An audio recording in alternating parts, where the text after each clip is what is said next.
The human workers, many of whom have got many years of experience, can then be deployed to do the things that they find both more interesting and, frankly, to the company are much more valuable. So AI, it replaces some of the things humans do, but it replaces the things that humans do that, frankly, humans don't want to be doing. What it then does is it gives superpowers to the other humans. Superpowers to the most experienced technicians, so that they're focusing on the most difficult problems and they're getting the sum of all knowledge in that organization and beyond it being applied to the way in which they diagnose faults and then resolve them.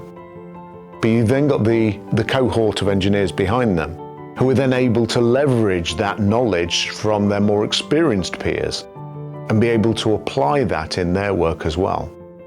So I think it makes the lives of the maintenance workers much more interesting, much more rewarding, but it also means that we can do significantly more with significantly less. It doesn't mean less maintenance will be done. Maintenance is absolutely key to driving up uptime.